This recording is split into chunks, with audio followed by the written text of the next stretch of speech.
Hello guys, இன்னைக்கு நம்ம பார்க்க போகிறது அப்போக்லிப்ஸ் பிரிங்கர் அனிமேவோட எபிசோட் 11 தான். ஸோ வீடியோக்குள்ளே போகிறதுக்கு முன்னாடி மறக்காமல் எல்லாருமே ஒரே ஒரு லைக் ஒண்டி போட்டுருங்க. அதே மாதிரி இப்போ தான் நம்ம சேனலுக்கு வரீங்களா, சப்ஸ்கிரைப் பண்ணிக்கோங்க. ஏன்னா அப்போ தான் ஒரு வீடியோவும் உங்களை தேடி வரும்.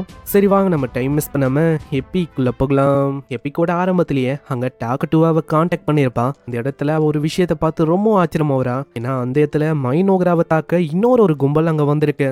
இன்னொரு பக்கம் வேற ஒரு பர்சனை காட்டுறாங்க.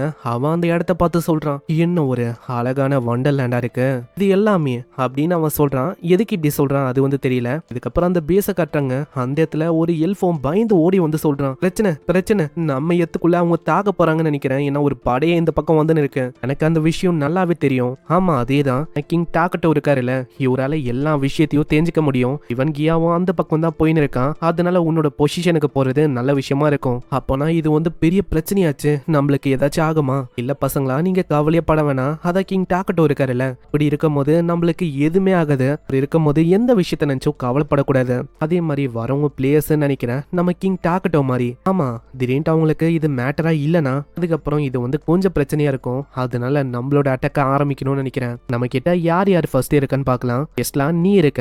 ஆமா, நீங்க கவலையப்படாதீங்க. நான் இருக்கும் போது இந்த இடத்துக்கு எதுவுமே ஆகாது. ரெண்டாவதா ஹெட் வாரியரா கியா இருக்கான். கியா கூட இருக்கிற மத்தவங்களோட எண்ணிக்கை ரொம்ப கம்மி, இருந்தாலும் அவங்களும் ஸ்ட்ராங் தான். அது போக மூணாவதா பிரெயின் ஈட்டர்ஸ் இவங்க வந்திருக்காங்க. வெறும் இவங்க 3 பேர் தான் இருக்காங்க. இவங்க எல்லாருக்குமே ஹீலிங்கான எபிலிட்டியும் இருக்கு. அது போக கடைசியா வருது உன்னோட லாவா. அது மீதி விஷயத்த பாத்துக்கும். ஆமா, நான் இங்கல இருந்து என்னோட சப்ளிமெண்ட்டை குத்தாலே அதுங்களால சண்டை போட முடியும். அது ஒரு நல்ல சப்போர்ட்டாவும் இருக்கும். நான் இந்த மாதிரி விஷயம் ஏற்படும் அப்படின்னு தெரிஞ்சிருந்தா கண்டிப்பா என்னோட காம்பேக்ட் லாவா அதெல்லாம் நான் பிறக்க வச்சிருப்பேன். பின்னாடியே அந்த 2 பொண்ணுங்களும் சொல்றாங்க, உண்மையை சொன்னா அவங்க லாவாக்கும் நாங்க தேங்க்ஸ் சொல்லணும். அட, இதை கேட்கும் போது எனக்கு ரொம்பவும் பிடிச்சிருக்கு. வாங்க, உங்களுக்கு ஒரு ஹக்க நான் தரணும். இவங்க அங்க ஜாலியா என்ஜாய் பண்றாங்க. இந்த பக்கம் அங்க எமிலா அவன் அங்க கான்டாக்ட் பண்றா. நான் இங்க இருக்கிற மக்களை எவாக்குவேட் பண்ணிட்டேன். இப்போ இங்க பிரச்சனை இல்ல. அங்க இந்த சைடு கியாவும் கான்டாக்ட் பண்றான். எனக்கு ரஃபா அவங்களோட எண்ணிக்கை அது எவ்வளவு இருக்காங்க அது தெரியும். அட, நான் யோசிக்கல, இவங்க பர்ஃபெக்டா வேலை செய்யறாங்க. இந்த டைம்ல அவங்களுக்கு நான் என்ன பண்ணும் அதை கூட சொல்ல.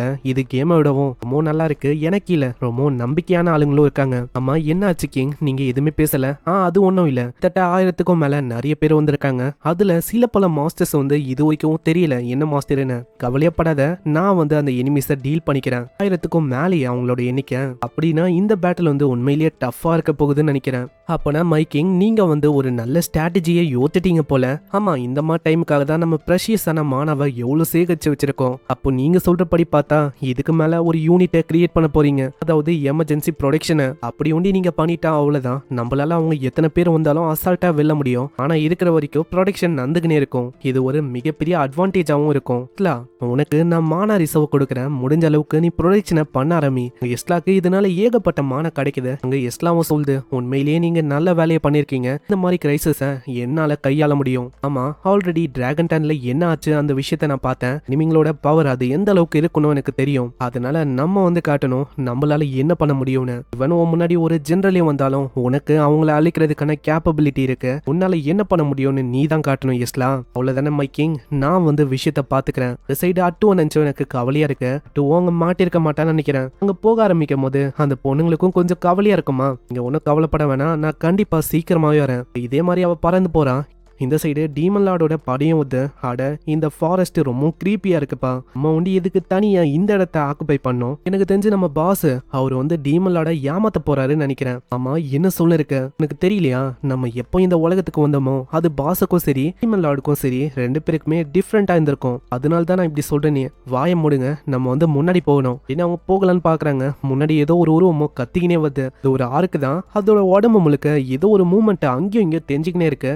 மாஸ்டரோட உடம்புல இருந்து ஏதோ ஒரு வித்தியாசமான லாவா அது அப்படி கொடூரமா இவங்கள தாக்குது. அவங்கள பயந்து போய் அங்க எதோ பண்றாங்க. ஆனா ஒண்ணுமே வேலைக்கு ஆகல. அது பங்கம்மா அவங்கள தாக்கிங்கன்னே இருக்கு. அப்படின்ட்டு அங்க ஒரு குரலும் கேக்குது, மரியாதையா நீங்க இந்த இடத்தை விட்டு ஓடி போயிடுங்க. எனக்கு தெரிஞ்ச வரைக்கும் நீங்க தான் இந்த டீமன் லார்டோட படம் நினைக்கிறேன். தேவையில்லாம இந்த கர்ஸ்ட் லேண்டுக்கு நீங்க வந்துட்டீங்க. அதனால திரும்பவும் போறது நல்ல விஷயமா இருக்கும். ஆமா, யார் அது? வாய்ஸ் ஒண்டி கேக்குது. எங்கல இருந்து பேசுற? நீங்க டீமன் லார்டோட ஆர்மியும் உங்களுக்கு இது பத்தல. இன்னமும் அழகா, அதாவது ரூத்லெஸ்ஸாவும் ரொம்ப கொடூரமாவும் நீங்க நடந்துக்கணும். அங்க எஸ்லாம் விட்டு வைக்காம அவங்களோட கதையை அசால்ட்டா ஒரு சில செகண்ட்ஸ்லயே முச்ச விட்டுறா. நான் யோசிச்சு பார்த்த அளவுக்கு நீங்க அந்த அளவுக்கு நியூட்ரிஷியஸா இல்ல. அந்த இடத்துல ஒரு வாய்ஸும் கேக்குது. ஆமா, நீ தான் இந்த வேலையெல்லாம் பண்ணியோ? நீ யாரு? உன்னை பத்தி மரியாதை எனக்கு சொல்லு.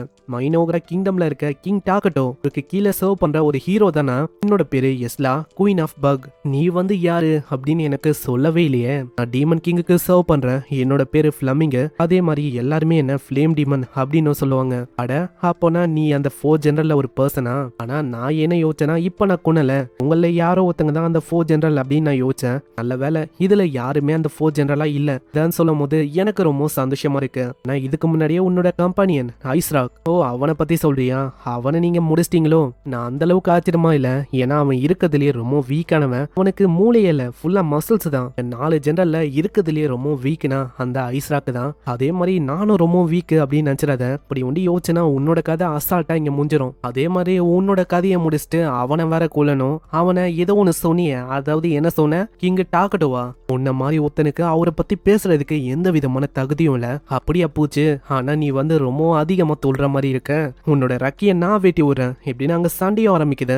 சீன்ல நம்ம ஹீரோ அந்த சண்டையை பத்தி தான் யோசிக்கிறான். ஒரு பக்கம் அம்மிங்கும் எஸ்லாருக்கும் அங்க சண்டை போகுது. ரெடி அட்டுவோட பேட்டில வச்சு சொன்னா நம்ம கிட்டதான் அதிகமான அட்வான்டேஜ் இருக்கு. ஏன்னா காம்பேக்ட்னு வந்துட்டா அச்சிக்க முடியாது. சில பல மிஞ்சத்துலயே அங்க கதை முடிஞ்சிரும். லார்வா அது வந்து அங்க சண்டை போடாது. அது இப்ப பேட்ரோலிங் பண்றதுல ரொம்ப பிஸியா இருக்கு. ஏன் அங்க டிஃபென்ஸ் எல்லாம் பாத்துக்கிறான். கூடவே பிரெயின் ஹீட்டரும் இருக்கு. ஏதாச்சும் பிரச்சனை வந்தா அதுங்க இறங்கும். இப்போதைக்கு விஷயம் எல்லாமே தியரி படி நல்லாவே போயின்னு இருக்கேன். இருந்தாலும் ஒரு சைடு ஏதோ ஒண்ணு இடிக்கிற மாதிரி எனக்கு தோணுது. அங்க என்ன விஷயம் அப்படின்னு நம்ம கிங் கிட்ட அவங்க 2 பேரும் கேக்குறாங்க. உங்களுக்கு ஏதாச்சும் லேக் ஆகுற மாதிரி தோணுதா? ஆனா இல்ல அப்படின்னு தான் அவங்க சொல்றாங்க. இன்னொரு பக்கம் அவங்க சண்டை பயங்கரமா போகுது. எனக்கு தெரியாம போயிடுச்சு இந்த உலகத்துல உன்ன மாதிரி ஃப்ரீக்ஸும் இருக்காங்கன்னு. ஆயமுறையா உனக்கு எந்த மாதிரி வார்த்தையை யூஸ் பண்ணும் அப்படின்னு தெரியாதா? ஏன்னா நீ ஒரு உமன் கிட்ட இந்த மாதிரி வார்த்தையெல்லாம் பயன்படுத்தக்கூடாது. அதனால நான் ஒன்னும் உன்னை விட போதில்ல. அந்த இடத்துல எஸ்லா ஏகப்பட்ட லார்வாஸை வச்சு தாக்குது. நான் ஒரு சில செகண்ட்ஸ்லயே எல்லாத்தையுமே ஆள அழிக்கிறான். நீ பண்ற விஷயம் சரியே இல்ல. நடுவுல அதுங்களை வச்சு தாக்குறேன். அப்போ நானும் என்னோட ஆளுங்களை காலை இறக்கணும்னு நினைக்கிறேன். ஏகப்பட்ட மாஸ்டர்ஸ் அவன் சமன் பண்றான். இது வந்து சீட்டிங் எல்லாம் இருக்கு. இல்ல நான் வெறும் என்னோட ஃபோர்ஸஸ் ஜாயின் பண்ண வச்சேன். இதுல அவ்வளவுதான். அந்த இடத்துல எஸ்லா அவளோட பவரை வச்சு எல்லாரையுமே அங்க விடிக்க வைக்கிறா. ஹே ஃபிளமிங், உனக்கே இது முட்டாள்தனமா இல்லையா? நல்லா யோசி. டிராகன் டன்ல பாதி பெரியும் இங்க பாதி பெரியும் நீ அனுப்பியிருக்க. இதனால உனக்கு வந்து பெருசா என்ன கிடைக்க போகுது? இது ஒரு முட்டாள்தனமான ஸ்ட்ராட்டஜியா உனக்கு தெரியலையா? இல்ல எனக்கு ஒன்றும் அப்படி தெரியல. அதே மாதிரி உன்னோட பாஸ் அவன் தான் இப்போ ஒளிஞ்சு நிற்கமா தெரியுது. அதனால எனக்கு அவனை நினைச்சு கஷ்டமா இருக்கு. சரி எனக்கு புரியுது நீ என்ன சொல்ல வரேன்னு. என்னதான் சொல்லி மேனிபுலேட் பண்ண பார்த்தாலும் என்னோட லாயலிட்டி அது என்னோட கிங் நோக்கி இருக்கிற விஷயத்த மாத்தவே மாத்தாது. சரி நீ வந்து என்ன யோசிக்கிற? உன்னை பத்தி அதை பத்தி யோசிச்சியா? நீ கேட்கிற இந்த கொஸ்டின்லயே தெரியுது. அதாவது நீ என்ன கேட்க ஆசைப்படுறன்னு. ஏன்னா நீ வந்து உன் மேலேயே டவுட் படுற. அதாவது நம்ம ஏன் இப்படி இருக்கோன்னு. இதை கேட்கும் போது கோவமாவது ஆளு அப்படியே பயங்கரமா தாக்குறான். நீ வேணா அப்படி யோசிக்கலாம். நான் அப்படி யோசிக்க வாய்ப்பே இல்ல. மைனோகிராவோட ஹீரோனா அதே டைம்ல கிங் டாக்கட்டோக்கு சர்வ் பண்ற ஒரு சர்வெண்ட் மாதிரினா. அதுக்கு மேல நான் எதுவும் இல்ல. அதுக்கு கீழேயும் நான் எதுவும் இல்ல. இந்த மாதிரி விஷயத்த நான் உண்மையிலேயே வெறுக்கிறேன் தெரியுமா? எதுக்காக நீ வெறுக்கணும்? அதுதான் உனக்குன்னு ஒரு மரியாதை உனக்கான விஷயம் அது வந்து இல்லவே இல்லையா என்ன?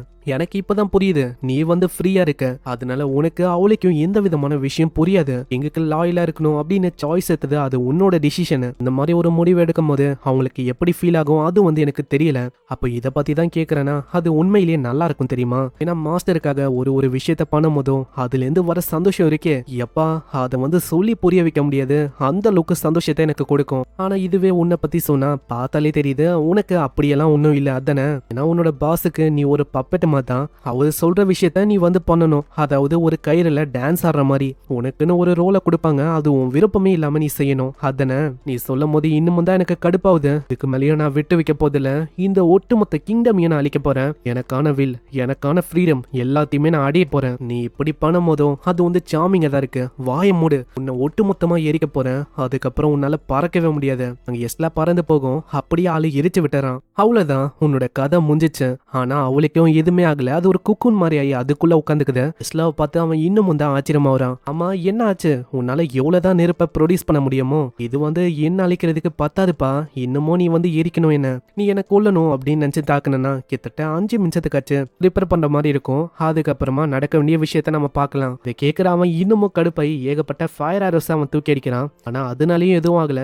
எஸ்லா அப்படியே கிட்ட வந்து ஒரு போடு போகுது. இதனால ஆளோட நிலைமையும் மோசமாயிது. ஹேய் உன்கிட்ட கடைசியா ஒரு விஷயத்த நான் சொல்ல ஆசைப்படுறேன். இது உன் பாஸுக்கான ஒரு மெசேஜ் தான். நீங்க எல்லாருமே எங்களை ரொம்ப லைட்டா எடுத்துட்டீங்கன்னு நினைக்கிறேன். அங்க இப்படி சொல்லும் போது கடைசியா அந்த டீமன் லார்ட் அவன் சொன்ன விஷயம் அங்க ஞாபகம் வருது. இந்த உலகம் இது வந்து ரொம்ப அழகா இருக்கு. இது வந்து உண்மையா அப்போ நம்மளால பீஸையும் ஃப்ரீடமையும் அடைய முடியுமா? அது எல்லாமே இந்த உலகத்தை பொறுத்து தான் இருக்கு அப்படின்னு அங்க சொல்லியிருப்பாரு.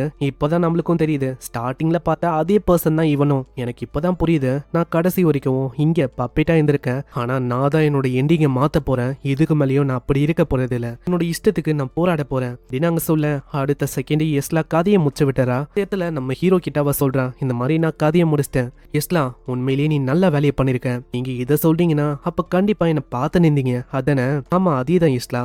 கிங் டாக்கட்டும் எனக்கு தெரிஞ்சு நான் ஒரு புது ஸ்கில்ல அப்டேன் பண்ணிருக்கேன்னு நினைக்கிறேன். இப்படி சொல்லும் போது திடீர்னு அங்க கனெக்ஷன் கட் ஆகுது. அந்த இடத்துல அந்த 2 டியூன் பொண்ணுங்களும் வந்துடுறாங்க. அட, நீங்க 2 பேரும் இங்க என்ன பண்றீங்க? தெரியல, நாங்க கிங் டாக்கட்டோ கூட இருந்தோம். அப்படி இருக்கும் போது எப்படி இங்க வந்தோம் தெரியல.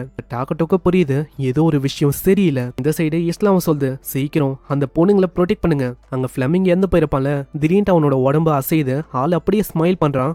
இங்கே இந்த எபிசோட முடியுது. ஸோ பார்க்கலாம் என்ன ஆகுதுன்னு. ஏன்னா இதுக்கப்புறம் தான் நம்மளுக்கு தெரியும் இதுக்கப்புறம் என்ன ஆக போகுதுன்னு. ஆளு இதுக்கப்புறம் என்ன பண்ண போறானோ.